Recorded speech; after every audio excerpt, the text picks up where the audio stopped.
अस्सलाम वालेकुम and welcome to current tutorials. अच्छा, आज हम अरिथमेटिक सर्किट्स देखेंगे, पैरेलल एडर क्या होता है, एड्रेस सब्ट्रैक्टर और एक आईसी को डिस्कस करेंगे। ठीक है, तो स्टार्ट करते हैं।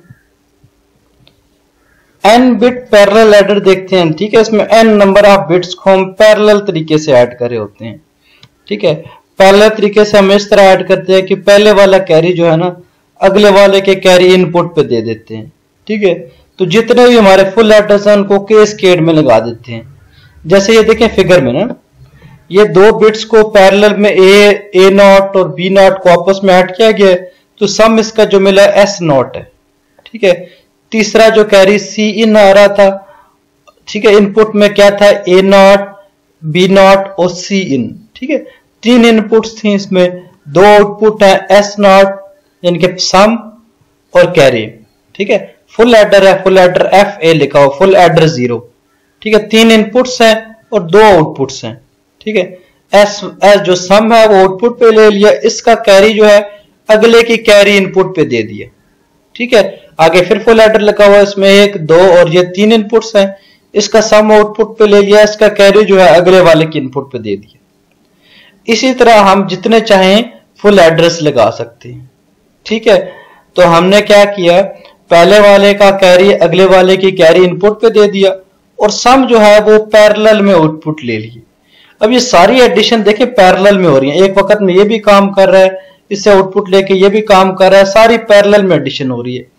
तो अगर n बिट्स के लिए देखें, जब 0 से स्टार्ट करते हैं तो हम n-1 तक जाएंगे, अगर हम 1 से स्टार्ट करते तो हम n तक जाते। ठीक है, n बिट के लिए हमने क्या किया, n number of full address लगा लिए।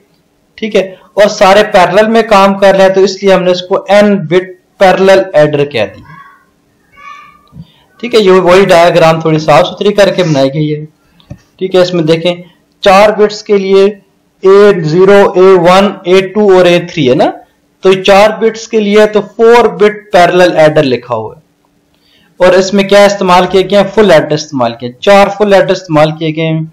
पहले वाले का कैरी इनपुट, ठीक है, F0 के इनपुट पे दे दिए, इसका जो आउटपुट कैरी था अगले के कैरी इन, इसका आउटपुट कैरी अगले के कैरी इन, इसका आउटपुट कैरी अगले के कैरी इन, सम जो है वो पैरेलल पे हमने उठा ली। ठीक है, कैरी जो है सबसे एंड में लास्ट वाले का जो कैरी है वो हमने ली, इस तरह पैरेलल में ऐड किया। अच्छा, ये एक आईसी है 7483। ठीक है, ये भी यही काम करती है, ये पैरेलल में बिट्स को ऐड करके दे देती है। अगर आपके पास A0, A1, A2, A3, A4 हो, उसको B0, B1, B2, B3, B4 में ऐड कर देती है। ठीक है, A वाला एक नंबर बना दिया, B वाला दूसरा नंबर बना दिया। ठीक है, अब देखें सारे आपको इतने ज्यादा ये सारे फुल एडर लगाने की जरूरत नहीं पड़ती। ये ऐसी क्या है, 4 बिट पैरेलल एडर है, ये 4 बिट को पैरेलल से ऐड कर सकती है। तो इसके अंदर क्या लगे होंगे, देखें ना, इसके अंदर 4 फुल एडर लगे होंगे और आपस में कैस्केड में ये काम कर रहे हैं। ठीक है, अब इसमें देखें 4 बिट्स को पैरेलल तरीके से ऐड किया जाता है, 4 सम की आउटपुट्स मिलती हैं और एक कैरी की आउटपुट मिलती है, एक आप कैरी इनपुट दे रहे होते हैं। ठीक है, तो ये वाला ऐसी, इस ऐसी को और डिफरेंट पर्पस के लिए भी इस्तेमाल किया जाता है, जो हम आगे चल के देखते हैं। ठीक है, इससे हम पैरेलल एडर है तो इससे सब्ट्रैक्टर भी बना सकते हैं। यहाँ पे अगर इन्वर्टर लगा लें, अगर इस तरह एक्सक्लूसिव ऑर गेट बना लें, तो इसको एडर और सब्ट्रैक्टर दोनों पर्पस के लिए इस्तेमाल कर सकते हैं। ठीक है, कैस्केड में भी इसको लगाया जा सकता है। अगर आपने ज्यादा बिट्स को ऐड करना है तो ये आईसी भी आपस में कैस्केड में लगा सकते हैं। अब देखिए, वो 4 बिट वाला था, 2 कैस्केड में लगाएंगे तो आपको 8 बिट वाला मिल जाएगा, अगर 3 लगाएंगे तो आपको 12 बिट वाला मिल जाएगा ना। BCD adder, BCD binary coded decimal होता है। ठीक है, BCD एडर देखते हैं। BCD एडर में हमारा सम जो है ना आउटपुट 1 तब होगी जब हमारी जो है ना इनपुट वो ग्रेटर देन 9 हो। ठीक है, तो इस तब हमारी इनपुट 1 होती है। तो देखिए सम के केस 3 इनपुट्स हैं, सम वाली 0 0 0 है, 0 1 1 0 0 0 1 है, ये 2 की बाइनरी है, ये 3 की बाइनरी है, ये 4 की बाइनरी है, 5 की बाइनरी है, 6 की बाइनरी है, 7 की बाइनरी है, ये 8 की बाइनरी है, 9 की बाइनरी है, ये 10 की बाइनरी। 9 से बड़ा होगा ना ये, तो आउटपुट क्या आगे इसकी 1। ये 10, 11, 12, 13, 14, 15 के ऊपर इसके आउटपुट क्या आ जाएगी 1 1। इसको अगर हम टेबल में बनाएं, देखें इस केस के अंदर S0 से लेकर S4 तक सारी है ना। अब ये वाली 1 कब आती है, देखें जब S1 और S3 1 होते हैं, S1 और S3 1 होते हैं, या S1 और S3 1 हो रहे हैं, या इसके अलावा देखें S2 और S3 1 हो रहे हैं, S2 S3 के साथ ये S0 भी 1 हो रहा है, इसी तरह S1 S2 S3 1 हो रहे हैं, S1 S2 S3 सारे 1 हो रहे हैं। ये हमने टेबल के अंदर डालना है, ठीक है। 0 0 वाली तो कोई कंडीशन नहीं है, 0 1 वाली भी कोई नहीं है। अब देखें ये वाला जो सबसे पहला बनता है, ये क्या बनता है 1 0 1 0। अब यहां पे देखें, ठीक है 1 0 1 0 ना, 1 0 1 0 है, कौन सी जगह पे बनेगा इसमें, देखें यह आ गया 1 0 1 0 और 1 0, इनका कॉम्बिनेशन ये बन गया, ठीक है। इसी तरह अगर आप पीछे चल के वापस देखें तो इसके अलावा देखें 1 0 1 1। अब देखें 1 0 तो ये है, तो 1 1 ये है, 1 0 1 1 ये वाली जगह बन गई। इसी तरह बाकी चेक करें, जैसे ये 1 1 1 1 लिखा हुआ है, तो ये पॉइंट बनेगा, ये 1 1 है और ये 1 1 है, इनका इंटरसेक्शन ये वाला 15 नंबर वाला ना। तो इस तरह हम सारे ड्रॉ करेंगे। ये अगले वाला ये 1 1 0 1 है, ये 1 1 0 0 है। अब ये देखिए के मैप में हमने इसको डाला, पहले S0 S1 लिया, S2 S3 लिया ना, पहले छोटे वाले लिखते हैं, फिर उसके बाद ये लीस्ट सिग्निफिकेंट बिट होती है इधर वाली, अगले वाली मोस्ट सिग्निफिकेंट होती है, यानी कि S1 और फिर S0 लिखते हैं, S3 और S2 लिखते हैं, ठीक है। ये 1 1 आ गए। इस देखिए ये यहाँ पे एक पूरा ये बन रहा है ना, के मैप का एक सर्कल बन रहा है, तो ये क्या बना S2 S3 बना। इसी तरह ये वाला भी 4 का एक पेयर बन रहा है, ये वाला 4 का पेयर बन रहा है, ये 4 का पेयर जहां से देखें इस तरफ से S3 आ रहा है, इस तरफ से S1 कॉमन आ रहा है, तो S1 S3 S2 S3, ठीक है। इसकी आउटपुट था 1 होगी जब S1 S3 दोनों का मल्टीपल 1 होगा और S2 और S3 दोनों का मल्टीपल 1 होगा, ठीक है। ये कैसे बनाएंगे, S1 और S3 के ऊपर एंड गेट लगा लेंगे, S2 और S3 के ऊपर एंड गेट लगा लेंगे और फिर दोनों को ऐड कर लेंगे, ठीक है। ये ICS की केस के आउटपुट हमारे देखें, जब हम पैरेलल बिट्स को ऐड करते हैं तो हमारे पास आउटपुट सम की फॉर्म में मिलती हैं, ठीक है।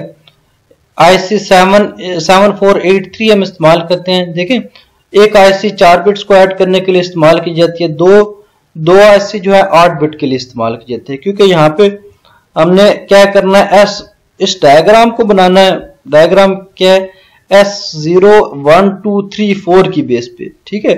हमारी आउटपुट 1 कब होती है, जब S1 3 और 2 3 का मल्टीपल 1 होता है। हमने क्या किया, यहाँ पे 1 और देखिए ये वाला 1 और 3, ये वाला 3 के साथ एंड गेट लगा लिया और 2 और 3 के साथ एंड गेट लगा लिया, ठीक है। इन दोनों को ऐड करना है तो और गेट लगा लिया, ठीक है। तो ये हमारी आउटपुट 1, ये y इज इक्वल टू 1 निकले, ठीक है।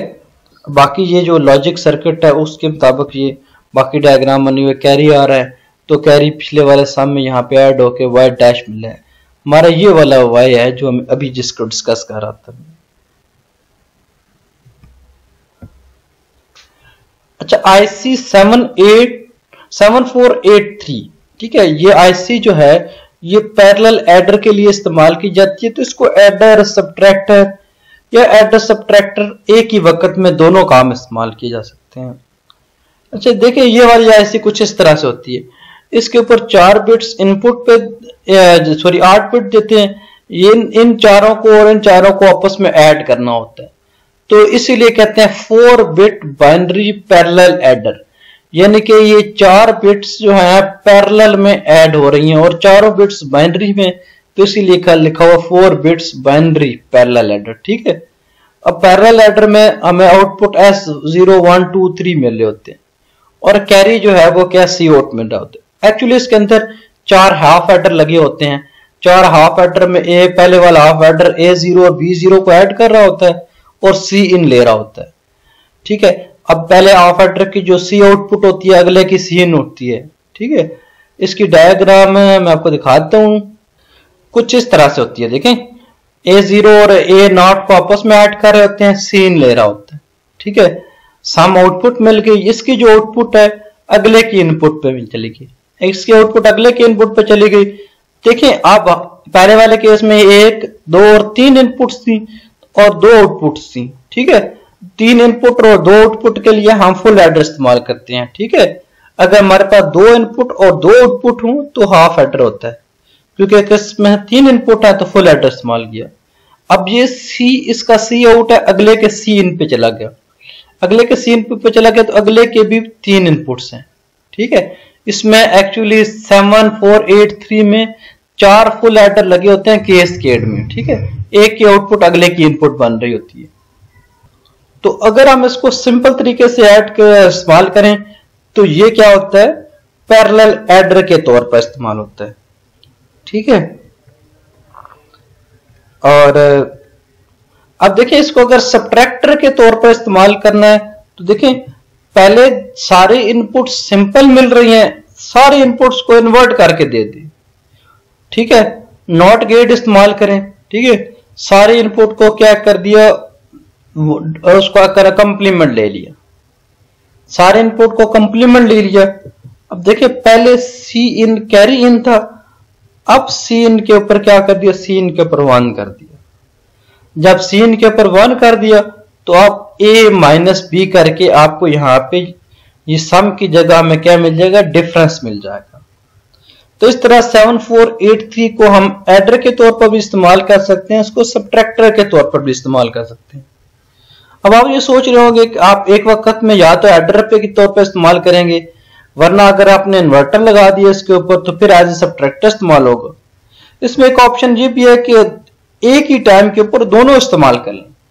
ठीक है, as a parallel adder subtractor.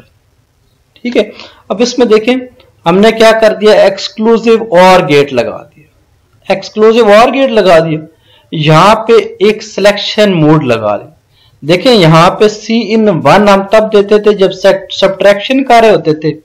देखिए ना, ये C इन 1 तब देते थे सब्ट्रैक्शन कर रहे होते थे, और C इन सिंपल तब होता था जब एडिशन कर रहे थे।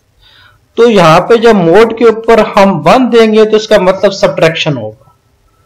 ठीक है, जब मोड के ऊपर हम कोई सप्लाई नहीं देंगे तो उस वक्त एज एन एडिटर के तौर पर इस्तेमाल करेगा।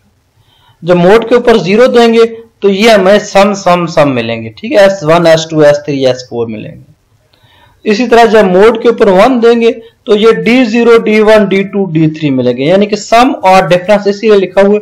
अगर आप मोड 0 सेलेक्ट कर मोड के ऊपर 0 देंगे तो आपको सम मिलेगा, मोड के ऊपर 1 देंगे तो डिफरेंस मिलेगा। ठीक है, आप करंट ट्यूटोरियल्स को सब्सक्राइब कीजिएगा, अपना ख्याल रखिएगा, इंशाल्लाह फिर मुलाकात होती है। अल्लाह हाफिज।